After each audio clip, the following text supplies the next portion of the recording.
This is where it all began in 1908. You'll see the original office. We call this a transition room, and what it kind of does is lead you into the rest of the museum. And you know, credit unions didn't start in brick and mortar buildings, and there weren't white shirts and ties. You know, it was wherever there was a need, they arose. And this is a picture of some of the boards. I particularly like this one because, I mean, it was just regular people helping one another out. I spoke about the family earlier. This is Gilberte Boivin. She was one of the Boivin children. There were 3 of them. And when I talked about working with the family, Gilberte lived in Canada, and her daughter Judy is there. And they did an interview with her at the age of 90 when this building went to the foundation. And as you go through this first floor, you'll see some green panels with some of her memories on there, so which are really nice. She passed away about a year ago at the age of 101, which is astonishing. And even though she didn't remember a number of things, she remembered this outfit. This was her favorite outfit, and I have to tell you, she told her daughter it was all pink, including the parasol. So I keep thinking one of these days I'm going to have the exhibit firm come in and make her all pink. But so, and you know, she knew Monsignor Hebe, she knew Deja, I mean, she knew all of the players at that point in time. The other thing that I will point out to you is that you will see recognition plaques throughout the museum. The naming rights for this particular room were purchased by Service Credit Union in memory of one of their presidents, former presidents, and you'll see those as you go.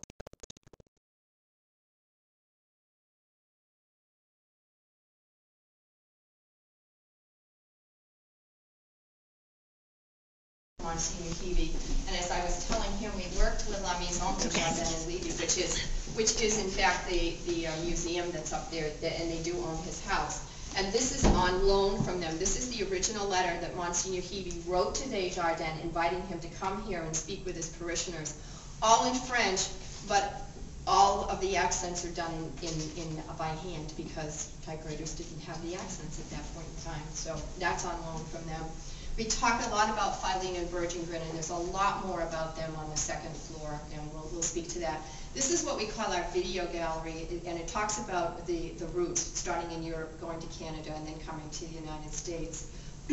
I told Morris we do have a DVD, historic DVD that we show upon occasion. It's about 11.5 minutes. But what I will tell you is that the museum is currently working on a production of a 100th anniversary DVD that's going to cover the whole 100 years of credit unions and all of the high points.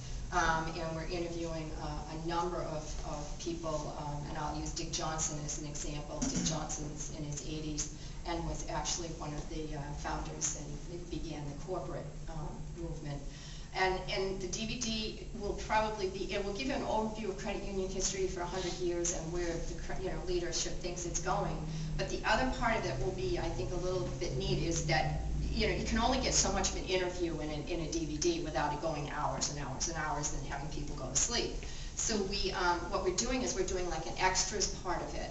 And what you'll do, if you want to know more about the corporate credit union, you'll be able to go to Dick Johnson's interview or to Francis Lee's interview. If you want to know more about the beginnings of credit unions, if you want to know more about World Council, you go to Pete Creer. So while you have, your 25-minute DVD that you can use, it's also, as far as I think as a training tool or an educational tool, I think it's going to be very valuable as well.